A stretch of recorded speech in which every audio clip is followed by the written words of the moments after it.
BFM Business, 18h, 21h, le grand journal Fabrice Lundi.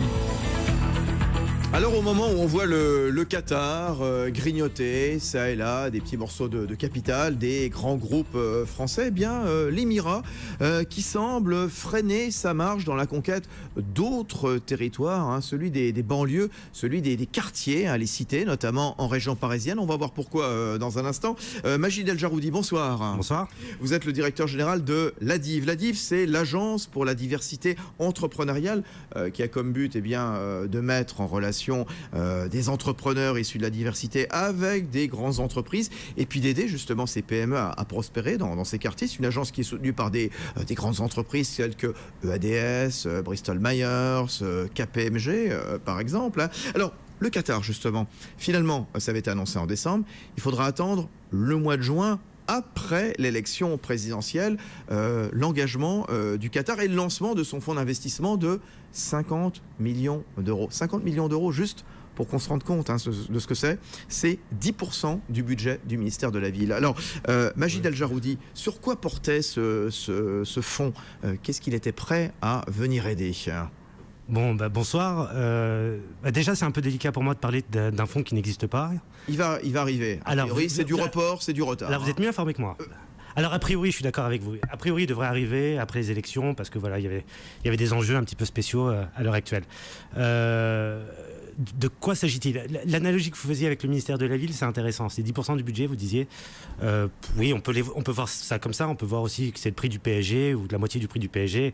Enfin bon, il faut faire attention à ce genre de rapport, ce genre de raccourci, parce que après, ça crée des frustrations et des tensions, notamment avec les agents qui travaillent au ministère de la Ville ou à l'accès, qui font déjà un boulot qui est assez intéressant.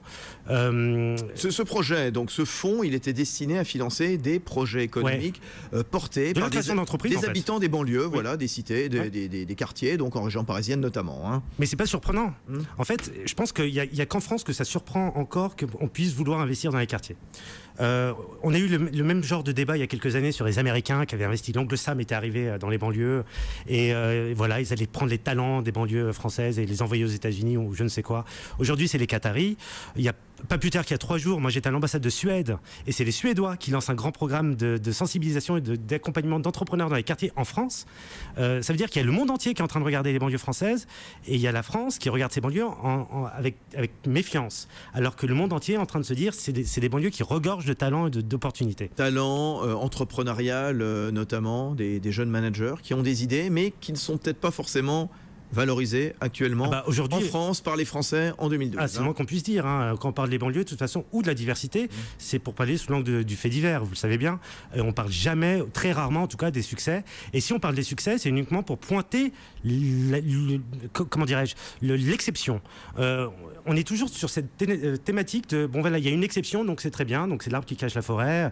En vérité, il n'y a pas d'exception. Il y a un grand mouvement de fond autour de l'entrepreneuriat dans les quartiers. Il y a un grand dynamisme entrepreneurial qu'on constate nous au quotidien. À la DIV. À la DIV, tout à fait. Et puis qu'on accompagne. Les problèmes que rencontrent ces entrepreneurs aujourd'hui, ils sont de différents niveaux. L'accès au financement, c'est un problème majeur. Ce sont des mises de départ, voilà.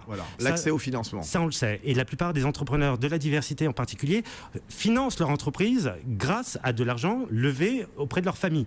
C'est de la love money, c'est très bien, tout le monde le fait, sauf que derrière, généralement, les banques vont suivre, les banques vont accompagner et les investisseurs vont financer également. Alors le Qatar, on revient sur le Qatar. En effet, c'était des élus qui avaient démarché donc l'Émirat. Il y avait des élus donc issus de la diversité, notamment de la région parisienne, qui était allé, donc qui s'était rendu à Doha pour rencontrer donc l'un des responsables.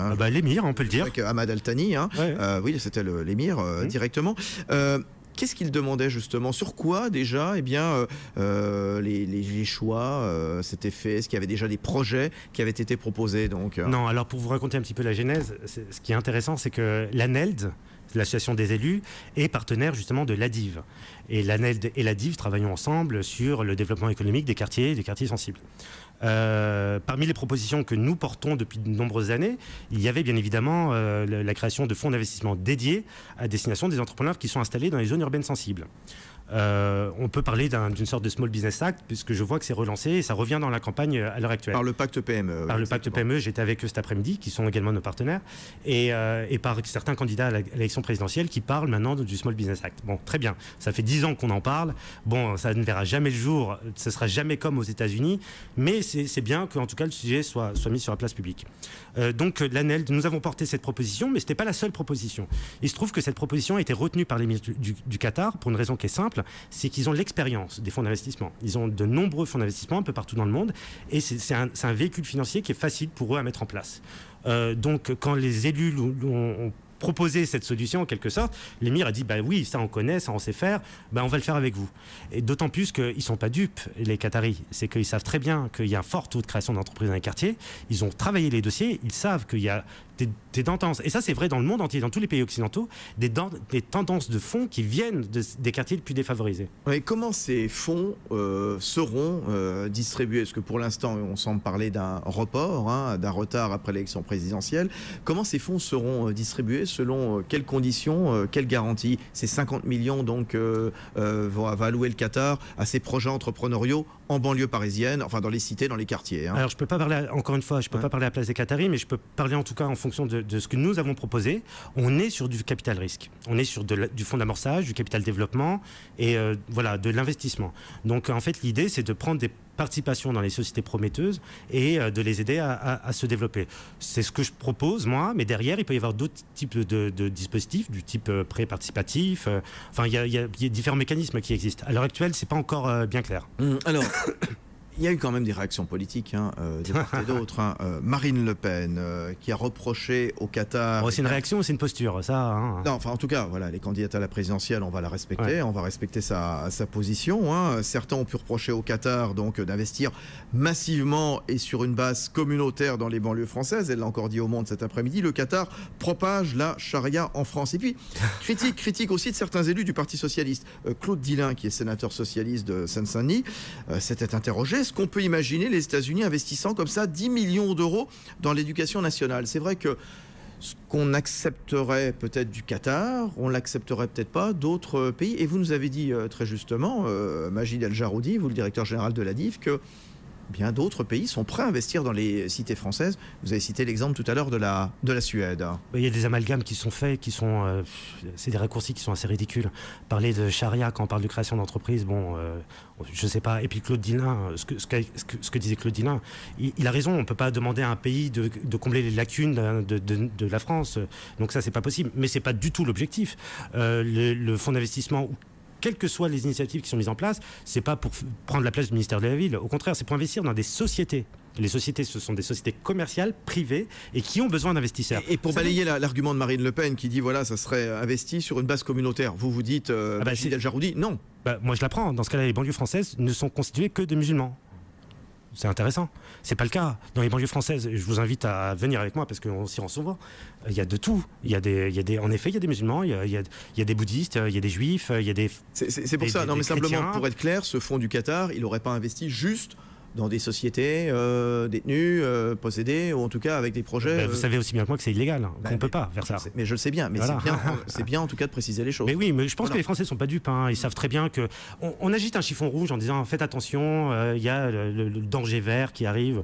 Les Français ne sont pas dupes, on sait très bien... Le danger islamiste. Voilà, donc ils savent très bien qu'on sait faire la part des choses et qu'en effet, il y a un talent entrepreneurial qu'il faut soutenir dans ces quartiers-là. Donc c'est ce qu'on a proposé, mais maintenant ça ne va pas se faire du jour au lendemain. C'est compliqué, c'est long à mettre en place. C'est une culture aussi à transmettre à ces entrepreneurs-là, parce qu'ils n'ont pas la culture de l'ouverture du capital. Donc il ne faut pas venir comme un magicien, on sort un lapin blanc de son chapeau en disant voilà, on va régler tous les problèmes. C'est pas vrai. Il y a un long travail à faire. Mais on a vraiment besoin du Qatar dans les banlieues, dans les quartiers. Moi j'ai tendance à penser qu'on a besoin de tout le monde. Voilà, c'est ça. C'est une question d'urgence nationale. J'ai entendu les différents candidats et puis je connais le travail de l'ANRU. L'ANRU, c'est 40 milliards. C'est l'Agence nationale de rénovation urbaine. 40 milliards pour rénover les quartiers. C'était un minimum, il fallait faire quelque chose parce qu'on était dans des territoires qui étaient complètement abandonnés. Donc il fallait faire quelque chose. Mais maintenant il faut continuer, il faut persévérer dans cette voie. Et donc comment on va faire? On va miser sur la jeunesse. Déjà, il faut savoir que sur certains de ces territoires, quand on parle des banlieues, certains quartiers ont des populations de moins de 25 ans à 50%. Avec des taux de chômage équivalents, 50%. Donc si on laisse ces territoires en friche, on se coupe tout simplement d'une partie de richesse potentielle qu'on pourrait créer ensemble. On n'imagine pas les meilleurs joueurs d'une équipe de foot rester sur le banc ou rester dans les tribunes. On les fait jouer sur le terrain. C'est pareil pour les entrepreneurs de ces quartiers-là. Il faut les mettre sur le terrain, il faut leur donner la chance de démontrer ce qu'ils sont capables de faire. Il faut réinventer un petit peu la méritocratie, hein, parce que la méritocratie aujourd'hui, c'est plus du copinage. Et la vraie méritocratie, c'est plutôt d'aider les personnes qui souhaitent s'en sortir, qui proposent des choses, qui sont innovants. Et puis une dernière chose, parce que c'est assez important. On parlait de l'islam, de la présence musulmane, etc. Moi, j'ai envie plutôt de parler de l'origine et du lien avec les pays d'origine. Quand on a autant de populations qui sont en lien avec l'Afrique, par exemple, qui est le continent qui a le plus de croissance au monde, je pense que ce serait intéressant que nos décideurs se penchent un petit peu sur ces entrepreneurs-là. Voilà, Majid El Jaroudi, le directeur général de l'ADIV, qui est l'agence pour la diversité entrepreneuriale, donc qui a pour but de mettre en rapport les entrepreneurs issus de la diversité dans les quartiers, notamment dans les cités de la région parisienne, avec de grandes entreprises. Et sur toute la France. Sur toute la France, mais on parle beaucoup de l'Île-de-France à cette heure-ci, sur BFM Business. Voilà, merci beaucoup, à très bientôt. Merci à vous.